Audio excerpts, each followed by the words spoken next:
कैसे हो सारे बच्चे लोग। तो पिछली क्लास में हम लोगों ने कायरूप विकार, विच्छेदी विकार, बहुत से मेंटल डिसऑर्डर के बारे में हम लोगों ने पढ़ा था। ठीक है, जिसमें हम लोगों का एक दुश्चिंता विकार थे हमारे, फिर पैनिक डिसऑर्डर थे, फिर हमारी फोबियाज थी, फिर हमारा एक आप लोग अब कमेंट में कहिएगा कि एगोराफोबिया क्या होता है। ठीक है, फिर हम लोगों ने पीटीएसडी पढ़ा। ठीक है, फिर कायरू विकार आए हम लोग। इससे पहले हम लोग क्या पढ़ रहे थे? दुश्चिंता विकार। दुश्चिंता विकार में क्या क्या था हमारा? सामान्यीकृत दुश्चिंता विकार, आतंक विकार, दुर्भीति मतलब फोबिया, ओसीडी और आपका पीटीएसडी। ठीक है, फिर उसके बाद से हम लोग काया रूप में पढ़े थे। काया रूप में भी हम लोगों ने बहुत से पढ़े, जिसमें हम लोगों ने पेन डिसऑर्डर, फिर हमारी डिसएसोसिएटिव, फिर था सोमाटाइजेशन डिसऑर्डर, फिर हमारी अमनेसिया थी, डिसएसोसिएटिव आइडेंटिटी डिसऑर्डर, फिर हमारी हाइपोकॉन्ड्रियासिस थी। ठीक है, अब इसके डीपर्सनलाइजेशन भी थे। अब हम लोग पढ़ेंगे आगे की क्लास में भाव दशा विकार। ठीक है, तो बच्चों अब पढ़ाई शुरू कर दीजिए। एग्ज़ाम कब आ जाता है पता ही नहीं चलता है। ठीक है, चलिए। तो अब हमारा जो है एक भाव दशा विकार में ये जो नाम आएगा आपका मूड डिसऑर्डर। ठीक है, अब जानेंगे कि मूड डिसऑर्डर क्या होता है। मूड डिसऑर्डर में व्यक्ति की भाव दशा या लंबी संवेगात्मक स्थिति में बाधाएं आती हैं। ठीक है, लंबी संवेगात्मक स्थिति में। ठीक है, इसको थोड़ा और मैं एक सेकंड।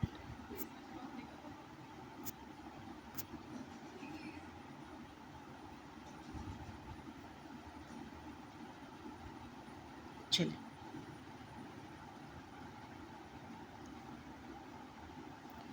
तो हमारी जो थी, हाँ, लंबी स्थिति संवेगात्मक स्थिति में बाधाएं आती थी। सबसे ज़्यादा होने वाली भाव दशा विकार क्या होती है? हमारी डिप्रेशन होती है। ठीक है, मैंने शायद ये आपको पहले भी पढ़ाया हुआ है। ठीक है, सॉरी। आज आज हमें शुरू करनी थी क्या? स्किज़ोफ्रेनिया हमें शुरू करनी थी। ठीक है, इसको एक बहुत ही इम्पॉर्टेंट है साइकोलॉजी के नाते। और जब भी आप साइकोलॉजी में आगे पढ़िएगा तो जो आपके एबनॉर्मल साइकोलॉजी है, हम लोग जो अभी पढ़ रहे हैं, ये सब एबनॉर्मल साइकोलॉजी में आता है। ठीक है, ये सब एबनॉर्मल मतलब ये कि जो नॉर्मल से पढ़े हैं। ठीक है, उसी के बारे में हम लोग पढ़ते हैं। तो हमने एग्जाइटी इशू पढ़ा, मतलब दुश्चिंता वाला, पैनिक पढ़े हम लोग। फिर हम लोगों ने पीटीएसडी पढ़ा। फिर हमारी कायरू विकार में बहुत सी चीज़ें आई, जैसे कि सोमाटाइजेशन आया, हमारा आइडेंटिटी डिसऑर्डर, डिसएसोसिएटिव आइडेंटिटी डिसऑर्डर आया। ठीक है, ये सारी चीज़ें आई। तो इससे क्या होता है कि ये सारी चीज़ें कभी आप शारीरिक रूप से मतलब आपको प्रभाव हो रही है, कभी मानसिक रूप से प्रभाव हो रही है। ठीक है, तो शुरू करते हैं हम लोग एक मनोविदलन से, जिसको इंग्लिश में कहा जाता है सिजोफ्रेनिया। ठीक है, सिजोफ्रेनिया एक ऐसा वर्णनात्मक शब्द है जो मनस्तापी विकारों के एक समूह के लिए उपयोग किया जाता है, जिसमें व्यक्ति की चिंतन प्रक्रिया में बाधा, विचित्र प्रत्याक्षण, अस्वाभाविक संवेगात्मक स्थितियाँ, पेशीय अपसामान्यता के परिणाम स्वरूप उसकी व्यक्तिगत, सामाजिक और व्यवसायिक गतिविधियों में अवनति हो जाती है। यह एक अशक्तता या दुर्बलता का विकार है। ठीक है, मनोविदलता के सामाजिक और मनोवैज्ञानिक दुष्परिणाम रोगी और उसके परिवार, समाज दोनों के लिए घातक होते हैं। ठीक है, कभी आप अपने रास्ते चलते हुए किसी व्यक्ति को देखते हैं कि वो बहुत गर्मी में भी वो कोट पहने रहता है, और कोट पहने रहेगा, प्लस जो जो उसको गर्मी के जो चीज़ें जो हम लोग सामान्यतः जो हम लोग ठंडी में यूज़ करते हैं, वो अपनी गर्मी में यूज़ करता है। ठीक है, तो ऐसे लोगों को आप क्या कहिएगा बताइए? ऐसे लोगों को तो आप कहिएगा ना कि ये कंप्लीट सिजोफ्रेनिक हो चुका है ना। वो कहीं ना कहीं चीज़ों को समझ ही नहीं रहा है। वो अब एक अपनी व्यवसायिक गतिविधियों में भी अवनति हो रहा है। ठीक है, और ये कहीं ना कहीं क्या है, परिवार और समाज दोनों के लिए घातक होते हैं। ठीक, अब आगे देखेंगे कि मनोविदलता के लक्षण क्या है, ठीक है। अब मनोविदलता के लक्षण 3 श्रेणियों में समूहित किए जाते हैं। पहला, सकारात्मक लक्षण, जिसको पॉजिटिव सिम्पटम कहते हैं। इसमें विचार, संवेग और व्यवहार में अतिशयता, ठीक है। नकारात्मक नेगेटिव सिम्पटम में क्या कह सकते हैं कि विचार, संवेग और व्यवहार में न्यूनता या कमी, एक में ज़्यादा एक में कम, ठीक है। मन चलित लक्षण में तथा मन चलित लक्षण, ठीक है। इसमें क्या है, 3 श्रेणी है। तो हमारे क्या क्या हो गए, पहला ये, दूसरा ये, तीसरा ये, ठीक है बच्चों। चलिए अब आगे पढ़ते हैं।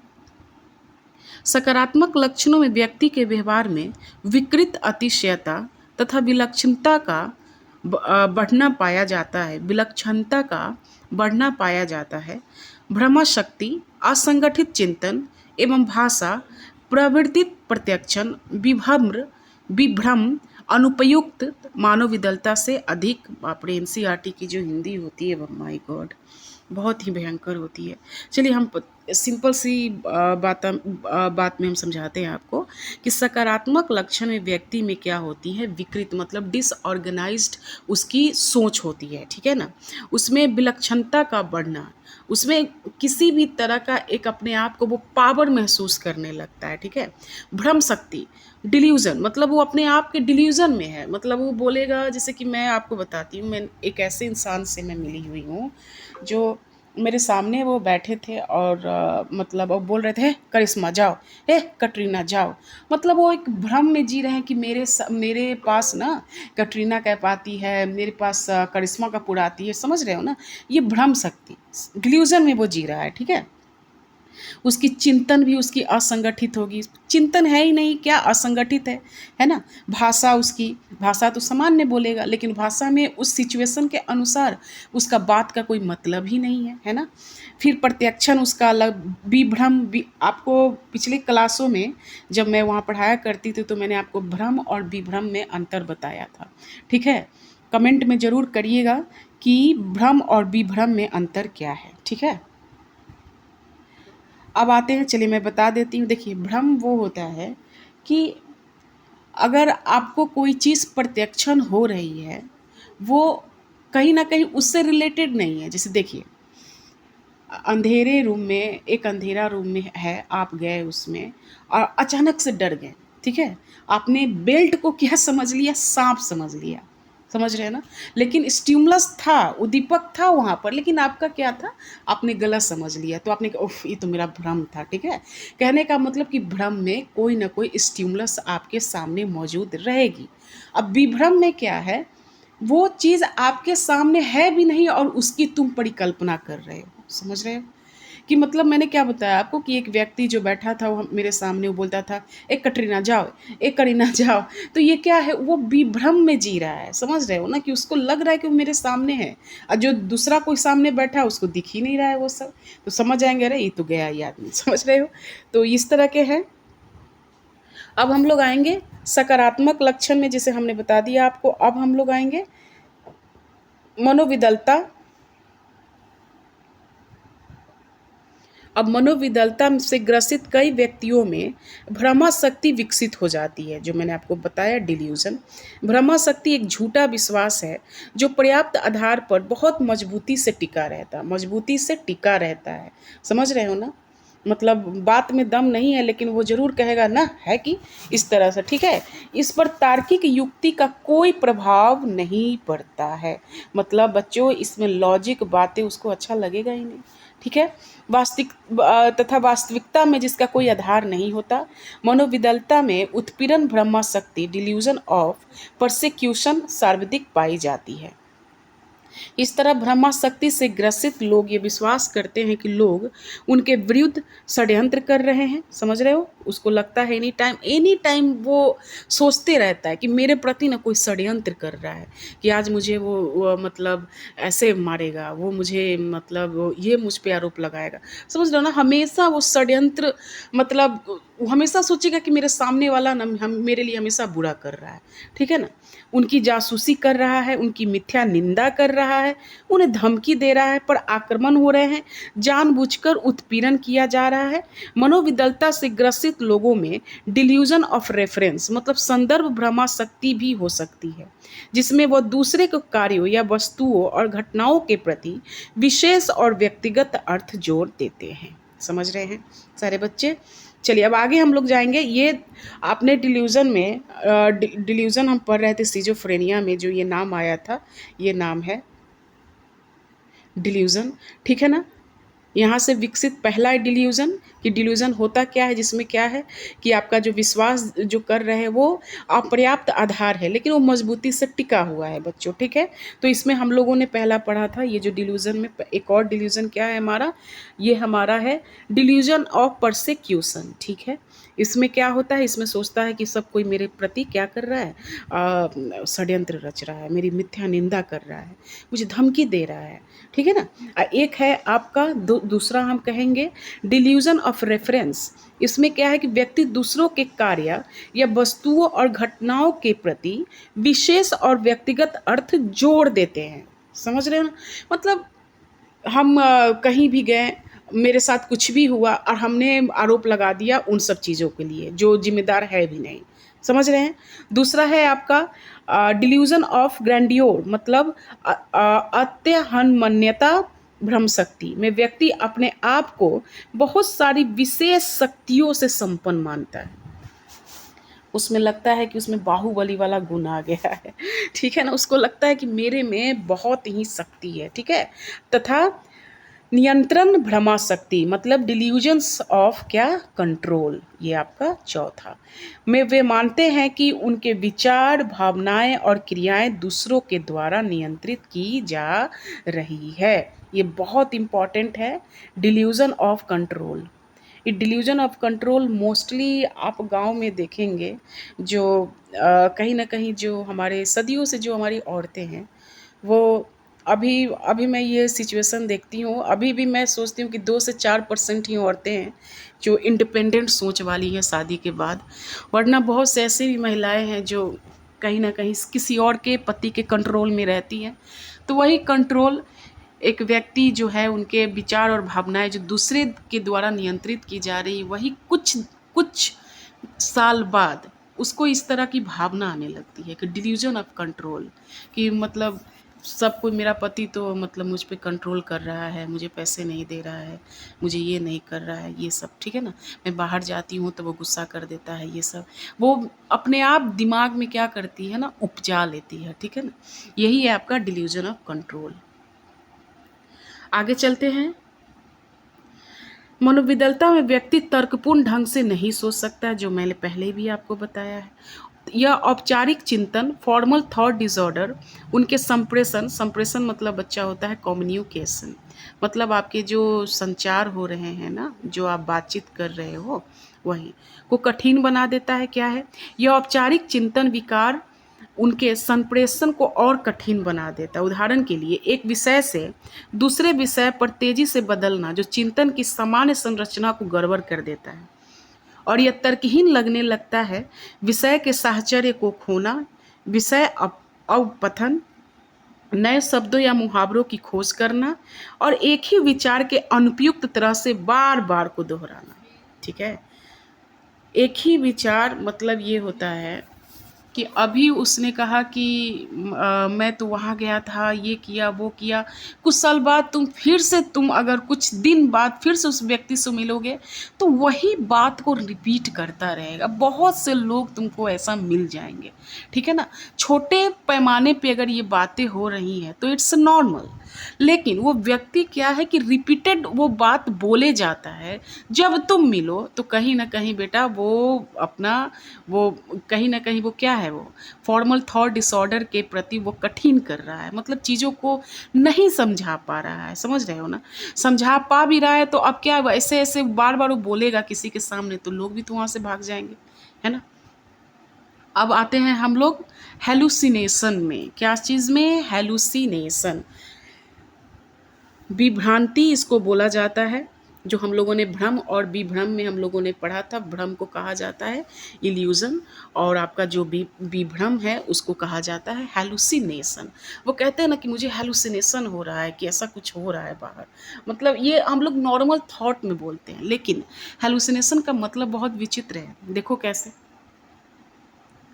मनोविदलता रोगी को विभ्रांति मतलब हेलुसिनेशन हो सकता है, अर्थात बिना किसी बाह्य उद्दीपक के प्रत्यक्षण करना, मतलब कोई भी एक्सटर्नल आपके पास स्टिमुलस नहीं है, समझ रहे हो ना, स्टिमुलस नहीं है, लेकिन फिर भी आपको क्या हो रही है कि आपको प्रत्यक्षण हो रहा है। मैंने पहले भी शुरुआत के क्लास में ही हमने आपको बताया, मनोविदलता में श्रवण विभ्रांति हेलुसिनेशन सबसे ज़्यादा पाया जाता है, मतलब उसको कहीं किसी से आवाज़ सुनाई देती है। एक पॉइंट आया आपके साइकोलॉजी में ये कि हेलुसिनेशन में सबसे ज़्यादा किसकी हेलुसिनेशन सबसे अधिक होती है, तो याद रखिएगा किसका, सुनने की शक्ति, मतलब उस व्यक्ति को ना कुछ सुनाई देता रहता है। ठीक है, देखिए रोगी ऐसे आवाज़ या ध्वनि सुनते हैं जो सीधे रोगी से शब्द, मुहावरे और वाक्य बोलते हैं। द्वितीय व्यक्ति विभ्रांति या आपस में रोगी से संबंधित बातें करते हैं। इन विभ्रांतियों में अन्य ज्ञानेंद्रिय भी शामिल हो सकती है, जैसे कि आपका ये स्पर्शी विभ्रांति, कई प्रकार की झुनझुनी जो जलन जो हो रही हैं, सोमैटिक मतलब दैहिक विभ्रांति हैलुसिनेशन, शरीर के अंदर कुछ घटित होना, ये सब आपकी एक क्या है, वो विभ्रांति है, मतलब वो सब हैलुसिनेशन है उसका। अब आप बताइए, कोई अगर आपसे ये कहे, कोई अगर आपसे ये कहे कि पेट में सांप रेंगना, ऐसा लग रहा है क्या? कौन सा ये मुहावरा है, तुम ही बताओ, पेट में सांप रेंगना, पेट में चूहे दौड़ना, ये कुछ हो सकता है, ये कहीं ना कहीं तथाकथित है, फैक्ट है कि थोड़ा सा लोग कर, सांप कैसे रेंग सकता है, ठीक है ना। अब दृष्टि विभ्रांति जो विजुअल हेलुसिनेशन है, लोगों या वस्तुओं में सुस्पष्ट दृष्टि या रंग का अस्पष्ट प्रत्यक्षण। रस संवेदी मतलब जस्ट्री आपकी जो गस्ट्री आपकी क्या है, हेलुसिनेशन है, अर्थात खाने और पीने की वस्तुओं को क्या करते हैं, विचित्र स्वाद। और ओल फैक्ट्री मतलब आपका ये घ्राण विभ्रांति, धुएं और जहर की गंध। मनोविदलता के रोगी इन अप्रोप्रिएट इफेक्ट मतलब अनुपयुक्त भाव भी प्रदर्शित करते हैं, जैसे संवेग को स्थिति के अनुरूप ना हो। ठीक है, ये सब हम लोग किस में पढ़ रहे थे, ये सब बच्चों हम लोग पढ़ रहे थे आपके किस में, आपके पॉजिटिव सिजोफ्रेनिया में। ठीक है ना, अब हम लोग थोड़ा पढ़ेंगे इसमें क्या है कि हमारे जो पॉजिटिव सिम्टम तो पढ़ चुके हैं, अब निगेटिव सिम्टम पढ़ेंगे। ठीक है, देखिए निगेटिव सिम्टम में वाक अयोग्यता मतलब बोलने में प्रॉब्लम, विसंगत एवं कुंठित भाव, इच्छा शक्ति ह्रास, सामाजिक विनिवर्तन सम्मिलित होते हैं। ठीक है, मनोविदलता के रोगियों में एलोगिया, अब ये पॉइंट आता है जो याद रखेंगे, क्या है बच्चों, ये है आपका बोलने में प्रॉब्लम, वाक्य अयोग्यता। ठीक है, अलोगिया, क्या बोलते हैं, अलोगिया। अक्सर ये यूजीसी नेट में ये सवाल कहीं ना कहीं आपके ऑप्शन में रहता है। ठीक है, देखिए तो वाक्य योग्यता में पाई जाती है जिसमें भाषण, विषय तथा बोलने में कमी पाई जाती है। ठीक है, मनोविदलता के कई रोगी दूसरे अधिकांश लोगों की तुलना में कम क्रोधी, उदासी, खुशी तथा अन्य भावनाएं प्रदर्शित करते हैं। ठीक है बच्चों, क्या बोल रहा है, जिसमें भाषण, विषय तथा बोलने में कमी पाई जाती है। मनोविदलता के कई रोगी दूसरे अधिकांश लोगों की तुलना में कम क्रोध, उदास, खुशी तथा अन्य प्रदर्शित करते हैं। ठीक है ना, इसलिए उनके विसंगत भाव जिसको ब्लंटेड इफेक्ट होते हैं,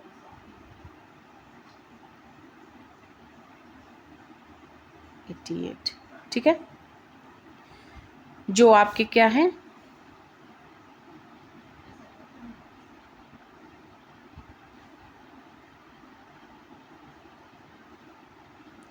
जो आपके ब्लंटेड इफेक्ट होते हैं। कुछ रोगी किसी भी प्रकार के संवेग प्रदर्शित नहीं करते हैं, जिसे कुंठित भाव इफेक्ट की स्थिति कहते हैं। अब देखिए ऊपर थोड़ा हम लोग चलेंगे, इसमें क्या कह रहा है, इसमें ये कह रहा है मनोविकलता के कई रोगी दूसरे अधिकांश लोगों की तुलना में कम क्रोधी, उदासी, खुशी तथा अन्य भावनाएं प्रदर्शित करते हैं। इसलिए इनके इस स्वभाव को क्या कहा जाता है बच्चों? विसंगत भाव। क्या कहा जाता है? विसंगत भाव। और ये क्या होती हैं आपकी? Blunted affect not effect, blunted affect. ठीक है। कुछ रोगी किसी भी प्रकार का संवेग प्रदर्शित नहीं करते हैं। ठीक है। अभी कह रहा कुछ लोग जो होते हैं, जो रोगी, वो अपना संवेग प्रदर्शित ही नहीं करते हैं। कहाँ रोना है, कहाँ हंसना है, उसको मतलब ही नहीं है, उसको पता ही नहीं। जिसे कुंठित भाव, फ्लैट इफेक्ट भी कहते हैं। मनोविकलता के रोगी इच्छा शक्ति न्यूनता मतलब एवोलिएशन अर्थात किसी काम को शुरू करने या पूरा करने में असमर्थता, उदासीनता प्रदर्शित करते हैं। ठीक है। हमारे नाम क्या क्या आ गए? पहला हमारा आया आपका ब्लंटेड इफेक्ट। ठीक है ना। ये हमारा फिर से आया। हमारी ये सब सिजोफ्रेनिया के क्या कर रहे हैं, हम लोग टाइप्स बता रहे हैं कि क्या क्या ऐसे ऐसे हो सकते हैं। फिर हमारा आया ये एवोलिएशन, जिसमें क्या है कि वो काम करने के प्रति उदासीनता होती है और असमर्थता प्रदर्शित करते हैं। इस विकार के रोगी में सामाजिक रूप से अपने आप को क्या करते हैं बच्चे? अलग कर लेते हैं। अपने विचारों और कल्पनाओं में पूर्ण रूप से खोए रहते हैं। ये सब क्या चीज़ है आपका? एवोलिएशन में मतलब इच्छा शक्ति न्यूनता में। तो बच्चों एक बात बताओ, सब समझ में आ रहा है ना? अगर समझ में ना आए तो प्लीज़ हमें ज़रूर बताना। ठीक है ना। ये पढ़ाने के बाद थोड़ा सा मैं ऊपर वाला ये पढ़ाऊंगी, आप देखेंगे।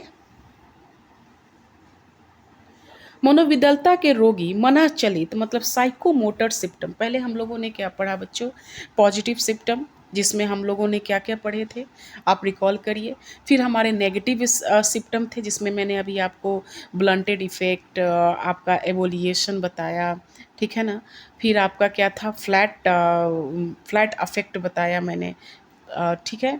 और उसके बाद से अब हम लोग पढ़ेंगे मनोविकलता के क्या हैं, जो हमारे मनःचलित लक्षण मतलब क्या? Psychomotor symptom. ठीक है। अब देखो, साइकोमोटर सिम्पटम में मनोविकलता के रोगी साइकोमोटर सिम्पटम भी प्रदर्शित करते हैं। वे अस्वाभाविक रूप से चलते तथा विचित्र मुख विकृतियां एवं मुद्राएं प्रदर्शित करते हैं। मतलब उसके क्या बोलते हैं ना, उसके अजीब तरह से मुंह हाथ बनाना, अजीब तरह से चिढ़ाना, ये सब चीज़ ये मनःचलित में मतलब आपके हाव भाव से रिलेटेड है। ठीक है ना। कि कैसे कोई सामने से एक मतलब एक जो सिजोफ्रेनिक टाइप के पेशेंट होंगे, वो कैसे आपसे बात कर रहे हैं, आपको कैसे चिढ़ा रहे हैं। ठीक है ना। तो ऐसे प्रदर्शित करने वाले व्यक्ति मनःचलित लक्षण में आएंगे। अपनी चरम सीमा को प्राप्त कर सकते हैं। यह लक्षण जो होता है बच्चे, सबसे अपने अत्यधिक लेवल पर वो चला गया है। ठीक है ना। सिजोफ्रेनिक ये है आपका पहला नाम आपका आता है, जो हमेशा एग्जाम में पूछेगा। ठीक है ना। जिसे कैटाटोनिया कहते हैं। ठीक है। क्या कह रहा है कि यह लक्षण अपनी चरम सीमा को प्राप्त कर सकते हैं जिसे कैटाटोनिया कहते हैं। अब आपको बहुत से उसमें नाम दे देगा। देखो क्वेश्चन कैसे आपको पूछेगा 12th में कि इन कैटाटोनिया इनमें से कौन से मेंटल डिसऑर्डर से संबंधित है। ठीक है ना। उसमें आपका बहुत सा नाम दे देगा। उसमें आपको एग्जाइटी डिसऑर्डर दे देगा। ठीक है। आपको उसमें पैनिक डिसऑर्डर दे देगा, पीटीएसडी दे देगा और सिजोफ्रेनिया दे देगा। तो क्या करना है, जो क्या मैंने आपको एक ट्रिक बताई है, आंख बंद करके सिजोफ्रेनिया पे आप क्या करना है, आपको उसमें टिक लगा देनी है। ठीक है। अब देखेंगे आगे। अब है हमारा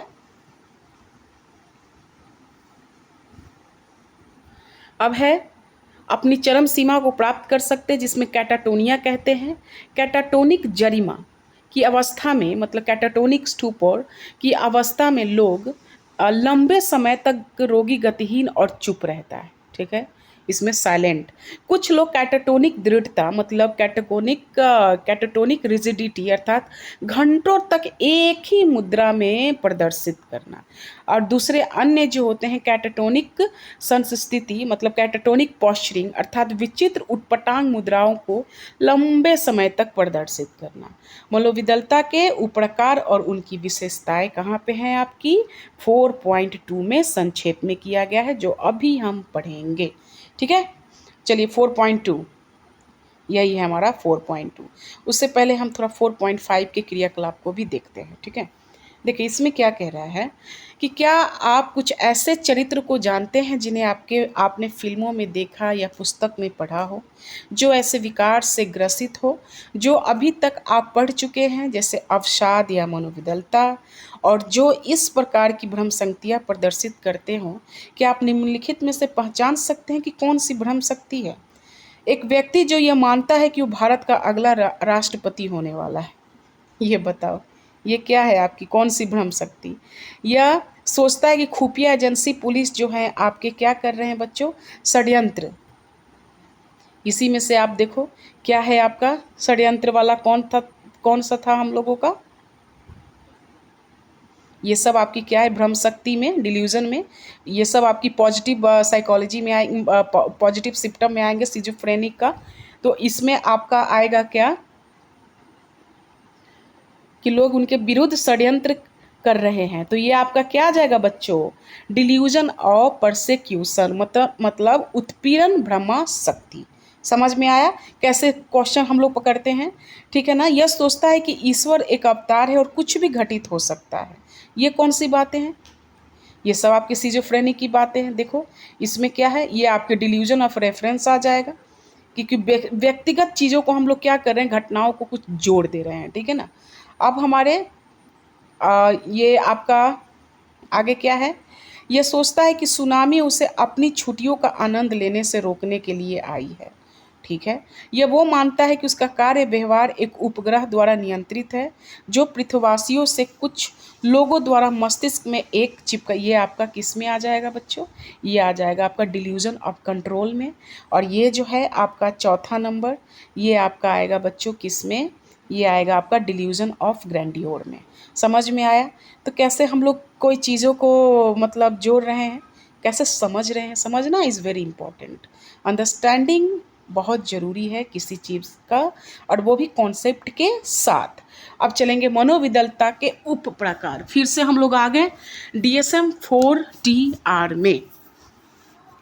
DSM-4 अब हमारा क्या कह रहा है, मनोविदलता के उप प्रकार एवं एक है आपका पैरानोइड टाइप। अब मनोविदलता के उप प्रकार, वैसे हम लोग बहुत से मनोविदलता हम लोगों ने पढ़ लिया है, पॉजिटिव सिम्टम में, नेगेटिव सिम्टम में, आपका साइकोमोटर सिम्टम में। ठीक है ना, अभी हमें कोई समझने की उतनी ज़रूरत नहीं है।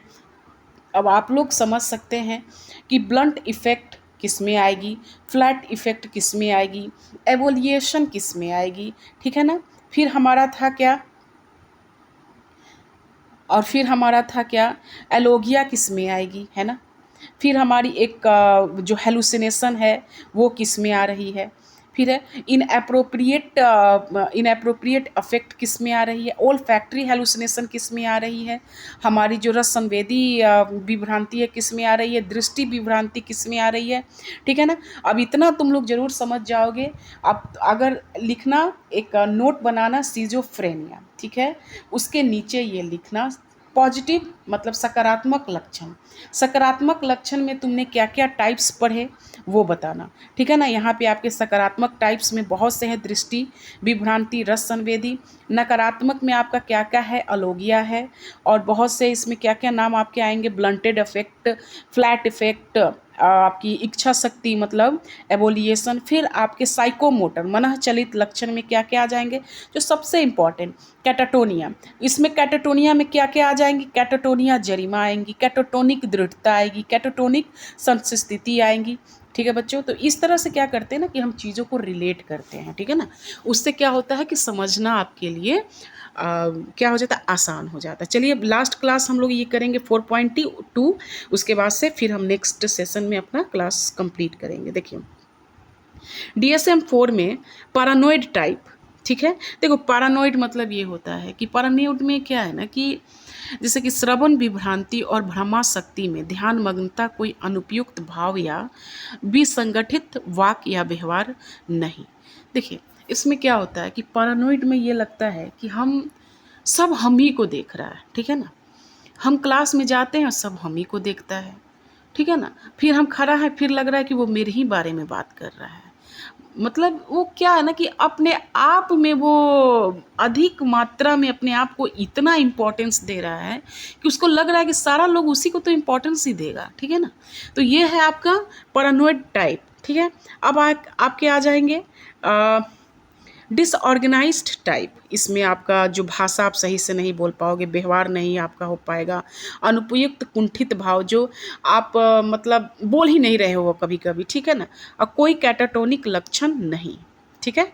और उनकी विशेषता अब देखिए कैटाटोनिक टाइप में चरम पेशीय गतिहीनता, चरम पेशीय, ये सब आपके कहीं ना कहीं बहुत खतरनाक हिंदी वाला है, इस सबको देख लेंगे।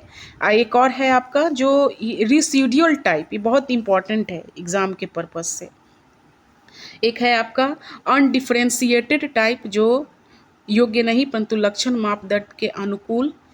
और ये है जो आपका मैं रिसीडियल टाइप में पढ़ाना चाहूँगी, कम से कम मनोविदलता के एक प्रासंगिक वृत्त का अनुभव किया हो, कोई सकारात्मक लक्षण नहीं किंतु नकारात्मक लक्षण प्रदर्शित करता हो, ठीक है।